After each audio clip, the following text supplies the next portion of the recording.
লাভ নাই ৰাইজসকল। নিজৰ মাজত নিজৰ দাদা ভাইৰ মাজত হাই কাজিয়া কৰি মাৰপিট কৰি পেলাই লাভ নাই।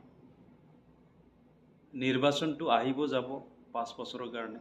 5 বছৰ মূৰে মূৰে আহি থাকে নিৰ্বাচন। কেণ্ডিডেট আহি থাকিব, বিধায়ক আহি থাকিব 5 বছৰ মূৰে মূৰে। ভাল বেয়া কেণ্ডিডেট আহি থাকিব 5 বছৰ মূৰে মূৰে।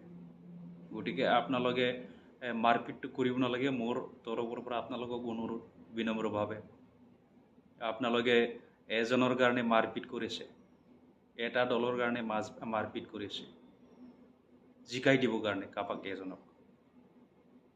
গতিকে একো লাভ নাই মাৰপিট কৰি পেলাই। মই নিউজত সেই কেইদিন আগত মই নিউজত দেখা পাইছোঁ, নিজৰ মাজতে হাই কাজিয়া কৰি পেলাই মাৰপিট, মানে কোনোবা এজনে মৰো অৱস্থাত হস্পিটেলাইজ হৈছে। গতিকে সেইটো কৰি লাভ নাই। আমি তৃণমূল কৰ্মীবিলাক মাৰপিট কৰি পেলাই লাভ নাই। আপোনালোকক জিকাৰ পিছত একো নিদিয়ে, বুঢ়া আঙুলি দেখাব, টেঙা দেখাব, সেইকাৰণে একো লাভ নাই। আপুনি মই কোৱা কথাটো মনত ৰাখিব। জিকাৰ পিছত আপোনাৰ ফোনটো ৰিচিভ নকৰিব, আপোনাক ভালকৈ ৰেছপন্স নিদিব, কথাই নাপাতিব আপোনালোক। গতিকে মাৰপিট কৰি পেলাই লাভ নাই।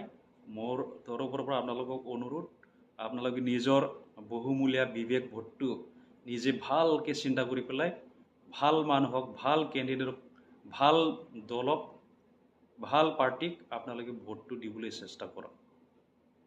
আজি আপোনালোকে মাৰপিট কৰিব, চিৰজীৱন দুশ্মন হৈ থাকিব। আপোনালোকে কোৰ্ট কেছ দিব, চিৰজীৱন দুশ্মন হৈ থাকিব। আপোনালোকে কোৰ্টত অহা যোৱা কৰি থাকিব, কোৰ্ট কেছ পুলিচ কেছ দি থাকিব, খৰচা হ'ব আপোনালোকৰ। তাৰপিছত সেইফালে একফালে এজনে ৰসগোল্লাটো খাই থাকিব, আপোনাক একো নাচায়। গতিকে মোৰ ফালৰ পৰা আপোনালোকক অন্তৰৰ পৰা অনুৰোধ কৰিছোঁ বিনম্ৰভাৱে, মাৰপিটটো কৰিব নালাগে ইলেকশ্যনত নিজৰ মাজত। গতিকে নিজৰ মাজত মাৰপিট কৰিলে গণতান্ত্ৰিকভাৱে আপোনালোকে কাজিয়াটো কৰক, কিন্তু শৰীৰৰ লগত চেলেঞ্জ কৰিব নালাগে, দেহাৰ লগত চেলেঞ্জ কৰিব নালাগে। গতিকে মই সেইটো নকওঁ, দেহাৰ লগত যদি বলটো যুঁজি থাকে কি হৈ যাব পাৰে সেইটো মই ক'বলৈ নাযাওঁ। গতিকে সেইটো কৰিব নালাগে।